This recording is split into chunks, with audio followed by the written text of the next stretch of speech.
Elfman, tell us a little about your background, making Forbidden Zone, and how your group with Danny and the Mystic Knights of the Oingo Boingo influenced that film. It's a big question, honey. God, okay. In a nutshell, I was born on 103rd Street in Watts, moved to Crenshaw, and then God, I was 20, 21 in a French theater company. Show was a big hit. Danny got out of high school, showed up, joined the troupe, first thing we did together. Jerome Savary, the director, became the director of the French National Theater, but he was drunk and crazy. I'm a little drunk and crazy.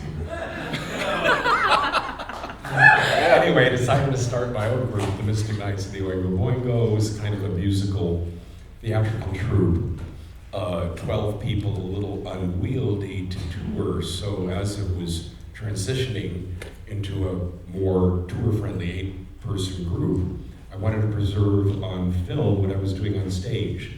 So Forbidden Zone is largely my stage show. And I understand the film was hard to make. Yeah, I started in 16 with kind of like street performers, and I ended up with real actors in 35 millimeter film, and it took a few years. You know, I went broke and we somehow finished it. Well, tell us about the casting. Well, I have a very interesting casting process. Well, Squeeze It Henderson, Matthew Bright, went to school with Danny. Danny went to a different high school. I'm older than him.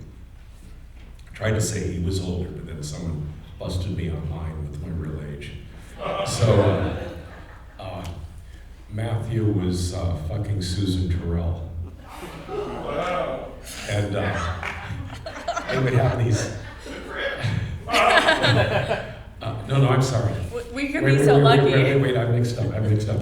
Matthew's roommate was Hervé Villechaize from Fantasy Island. Hervé was fucking Susan. There we go. Okay, so they would have these horrible, jealous fights on set, but she was a stage actress from New York and had this like powerful voice. So in the distance, you could only hear her, and as you got closer, you could hear the two of them. But as a director, I harnessed that energy into their performance, and I hope you enjoyed it. Can you share some fun behind-the-scenes stories? God, there were so many. Oh, okay, Matthew Bright, brilliant, crazy. He wrote Gun Crazy that broke Drew Barrymore as an adult actress. He wrote and directed Freeway, which broke Reese Witherspoon as an adult. But anyway, he had sinned. And so we have these things that's called a C-stand, and someone forgot to put the thing to weight it down. It's a heavy thing. So it fell. And if you were God watching from above, there's like 360 degrees of where it can land. So Matthew was in his Renee drag, and of course it hit him and knocked him out of the chair. So if you could have seen Renee Henderson in the hospital in that drag, big wheeled in, it was perfect. Anyway, Matthew was a trooper. He was back working 2 days later with the neck brace. And anyway, that was there were many, many stories. Do you have any updates on Forbidden Zone 2?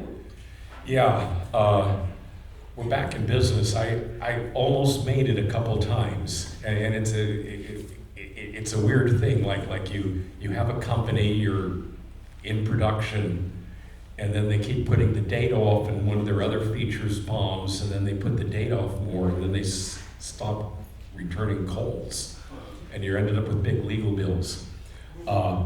Okay, so I have a mixed opinion about AI.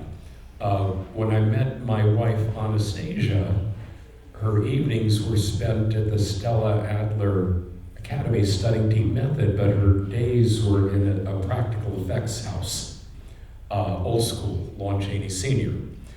But anyway, with the event of AI, I can do a lot of things cheaper. So even with mixed feelings, everything's become doable again. We have some interested investors, and things are moving. So it's kind of my bucket list is Forbidden Zone 2. I mean, Danny's written music. I've got this great team going right now. So it's going to happen. It's my bucket list film.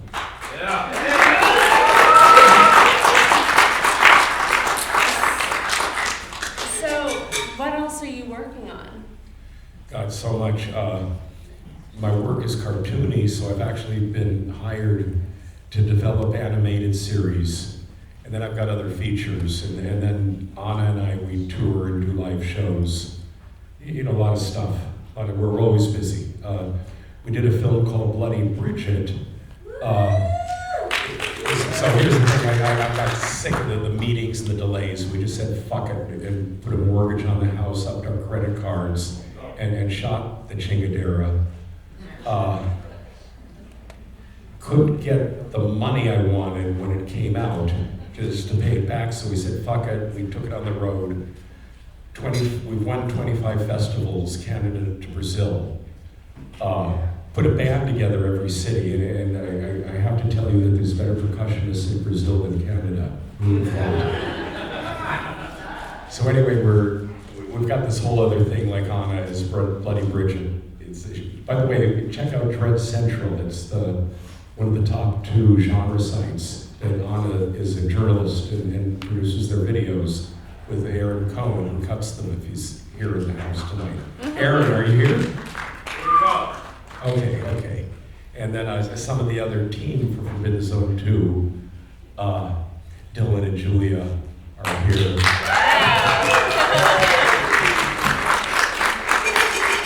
Okay, let's open it up to questions.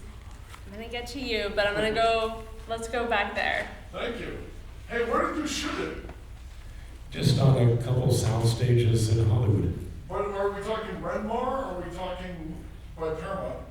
Well, this was 47 years ago. To be honest with you, I'm not sure. It was like whoever did it cheapest. Wow, thank you. You ready? I feel like the hand-drawn animation is such like a vital part of like the vibe of the movie, and I was wondering how you collaborated with the animator, because it's John Muto, right? Yeah, he was. John was great. Yeah. Although it was kind of based a little bit of German expressionism. For Forbidden Zone 2, we're going to be keeping some of that, but we have collaboration from our good friends Vincent van Gogh, Salvador Dali, Hieronymus Bosch. Yeah. He still speaks highly of it. He teaches at CSULB. He's a cool guy, very talented. Yeah. Let's go with you. Yes. Did Grandpa's dick ever come out of the jockey Wait. What? Speak up. I can't hear you. Speak Did up. Grandpa's dick ever come out of the jockey shorts that he had? He had these like loose like things in your closet. What an interesting question. Can you describe the penis? No. Well, times have changed, and Forbidden Zone 2, it's, anyway, we've got this family, Stinky and Petunia, and Stinky gets caught masturbating in class, and Mrs. Feldman sends him to Dr. Yodelbean's office. And he's given this sex aversion therapy that doesn't work. And he has this giant hard-on, and he's chased through the classroom with it. It precedes him. If that answers your question. Okay, you. I have a comments and a comments. So no question, just 2 comments? Okay, thank you. Go for it.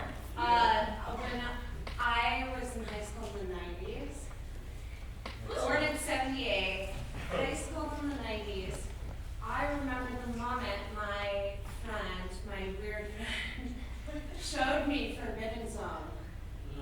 All black and white movies. Music.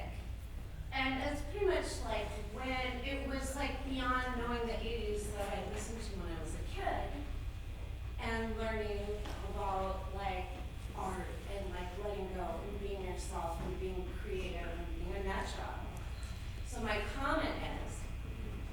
was a thrill and a weird experience to see it in color. It's like seeing It's a Wonderful Life in color, or you know, an old movie you grew up with suddenly in color. It's like, whoa.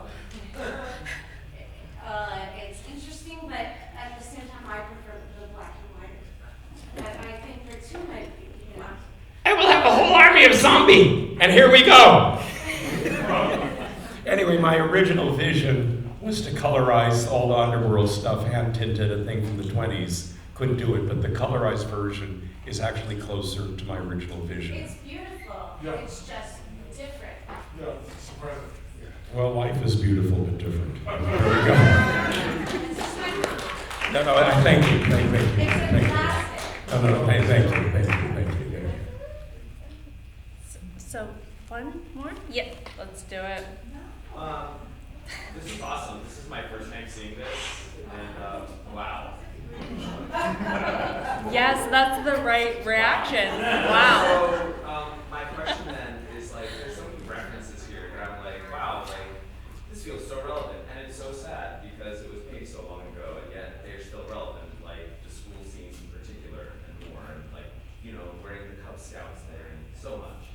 But I think my question for you would be like, there's a lot of humor in here, so, but humor can get lost. So what are like a few references, like 3 maybe references from the time that you think might be lost on like a contemporary audience, like someone born after 1980, right? That I'm like, but now like it would be lost. I kind of look at things differently. I mean, one of the keys to the longevity, of course, is the music. Sure. And I have a thing that there's a difference, what I call between serviceable music and timeless music. Serviceable music, like, I don't know if you've seen the film Chicago. Great film, great camera work. But other than all that jazz, you walk to the car, you forget the music will service the vehicle. Memorable music, you hear it, you take it for life. And so what I've done is, and what I used to do with the Mystic Knights, is we took classics that people normally didn't hear, didn't know. Duke Ellington, Josephine Baker, Cab Calloway, Django Reinhardt, and along with, God gave me my little brother, Danny Elfman, Mozart Reborn. And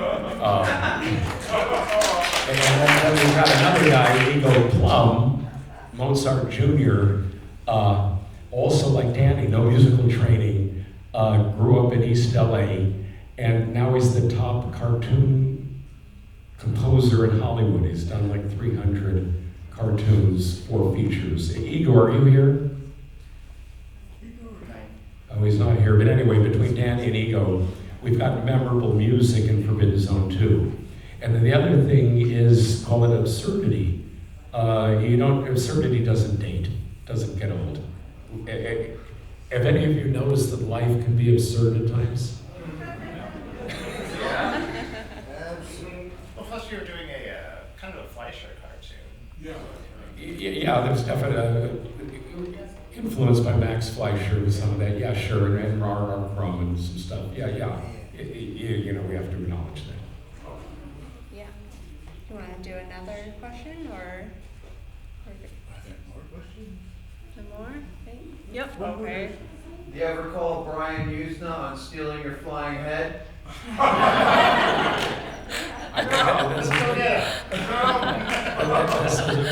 Brian, by the way, Brian is the one responsible for your seeing Forbidden Zone tonight.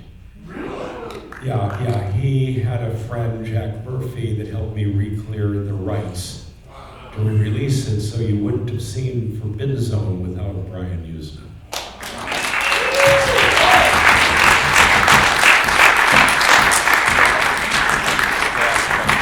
Okay, so one last question. Anybody? Okay. How Number long 2. a shoot was it, and did you shoot it consecutively? No, not at all. I started in 16 millimeter, and then some friends said, okay, let's shoot the rest of it in 35 and blow up the 16. We started to shoot some 35, the 16 wouldn't blow up, so I had to redo what was done in 16, but now I didn't use the street actors, but used real actors. So it probably took 2 years. Wow. Yeah, it ain't easy. Actually, I have a question for that. So you can see them online a little bit, but I always wondered if those were tests for this. Like, you had some short films up, like that Johnny short, the song Johnny. That was just a number from the Mystic Knights of the Oingo Boingo, but it was Marlene and Dietrich, I think. Yeah. Yeah, I was wondering if those were tests to do the full length feature. No, they did just stuff from the show. Hey, well, thank you very much, ladies and